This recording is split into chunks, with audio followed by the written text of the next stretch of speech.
میں ثم رددناہ اسفل سافلین، پھر ہم نے اس کو پلٹا دیا، لوٹا دیا، اسفل سافلین، سب سے نچلوں میں سے نچلا۔ اچھا، اس میں بعض علماء نے جنہوں نے صرف تقویم کا معنی ظاہری ڈھانچہ ہی لیا ہے، انہوں نے یہ تفسیر کی ہے کہ انسان کا بوڑھا ہونا، بڑھاپے کی عمر کو پہنچنا، کہ وہ آدمی جو جوانی میں اکڑ کر چلتا تھا اور سیدھا ہو کر چلتا تھا، بڑھاپے میں کیا ہوتا ہے، کمر ٹیڑھی ہو جاتی ہے، جھک جاتا ہے، اور ایک نہیں بلکہ بعض کا دو لاٹھیوں کے سہارے چل رہا ہوتا ہے، سمجھے نا۔ تو یہ انسان کا اسفل سافلین، سب سے نچلوں میں سے نچلا کر دیا، یعنی اس کا جسم جھکا دیا، جسم کے اندر کمزوری آ گئی، بڑھاپا آ گیا، بلکہ جسم کے ساتھ عقل بھی کمزور ہو جاتی ہے، آدمی بچوں جیسی باتیں کرنا شروع کر دیتا ہے، اور بلکہ بعض اوقات تو بالکل بھی انسان کا دماغ جو ہے اس کے ساتھ رہتا ہی نہیں ہے۔ تو بعض علماء نے اس کی اس انداز سے تفسیر کی ہے، لیکن حقیقت میں اس کی تفسیر جو ہے وہ ہم کہیں گے جسمانی طور پر بھی ہو سکتی ہے، لیکن اصل تفسیر اس کی دوسری ہے، اور وہ کیا ہے کہ اللہ نے جو انسان کو مقام دیا تھا، اس مقام سے اس کے نیچے گرنا، جو شرف المخلوقات اس کو بنایا تھا، کہ جن انسانوں کے اندر سے نبی ہیں، رسول ہیں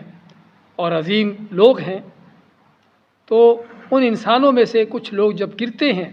اپنے اس مقام سے، تو گر کر کہاں جاتے ہیں؟ اور کہا جاتا ہے کہ آدمی جتنا اونچا چڑھا ہو، جب گرتا ہے تو پھر اتنا ہی اس کو زیادہ نقصان ہوتا ہے۔ آدمی سیڑھی کے دوسرے تیسرے زینے پر ہے، گرتا ہے تو چھوٹی موٹی معمولی چوٹ لگ جائے گی یا معمولی قسم کی تکلیف ہوگی، اور اگر سیڑھی کے اوپر سے اونچائی سے گرتا ہے تو پھر کیا ہوتا ہے؟ ہاں، پھر اسی قدر اس کی ہڈی پسلی ایک ہوتی ہے۔ تو یہاں پر بھی اس انسان کو جتنا اونچا مقام دیا، جب اس اونچے مقام سے جب انسان گرتا ہے تو پھر ایسا گرتا ہے، اتنی گہرائی میں جاتا ہے، اور اتنا جو ہے وہ زیادہ گر جاتا ہے کہ جس گرنے تک کوئی دوسری مخلوق نہیں پہنچتی۔ اسے مایا کہ اس کو ہم جو کہ پھر ددنا ہو، ہم نے الٹے اس کو پلٹا دیا، اور ہم نے پلٹانے کا معنی کہ جو آدمی گمراہی کے رستے پر چل پڑتا ہے، پھر اللہ تعالیٰ اس کو اسی پر رستے پر لگا دیتا ہے۔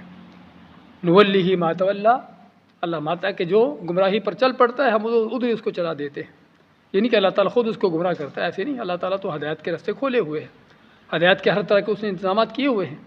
لیکن انسان ہے کہ خود جو ہے وہ گمراہی ڈھونڈتا ہے، اس پر چلنے کی کوشش کرتا ہے، تو پھر اللہ چلا دیتا ہے۔ تو میں ثم رددناہ، پھر ہم اس کو لوٹا دیتے ہیں، لوٹا دیا ہم نے اس کو اسفل سافلین، نچلوں میں سے سب سے نچلا۔ ایسے پہلے ہم سورہ بینہ میں پڑھ کے آئے ہیں کہ ان الذین کفروا من اہل الکتاب والمشرکین فی نار جہنم خالدین فیہا اولئک ھم شر البریہ، کہ کافر مشرک کون ہیں؟ سب سے بدترین مخلوق ہیں۔ تو یہاں پر بھی انسان جب گرتا ہے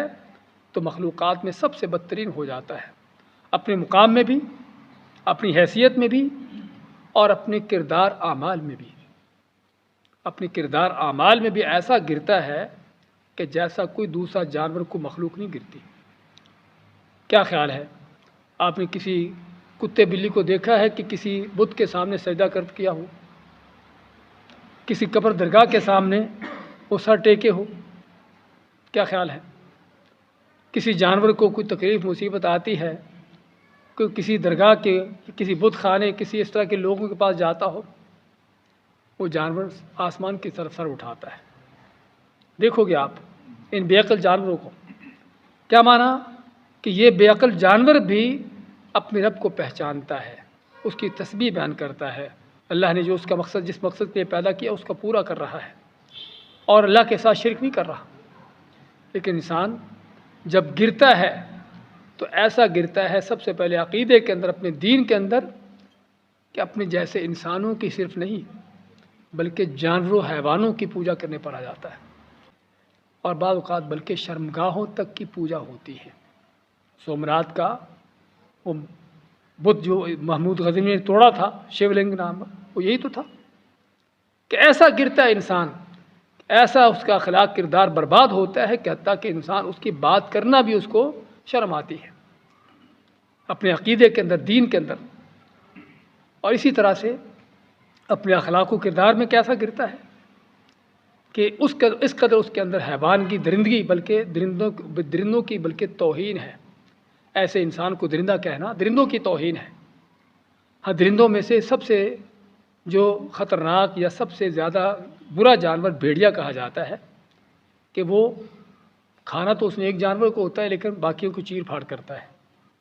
لیکن زیادہ نہیں، یعنی کہ پورے ریوڑ کو چیر پھاڑ کر دے۔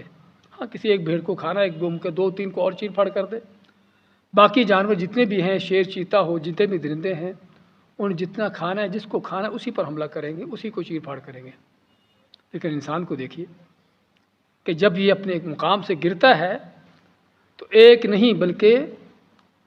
پہلے تو سابقہ زمانوں میں تلواروں سے مارتا تھا، قتل کرتا تھا پورے خاندانوں کو،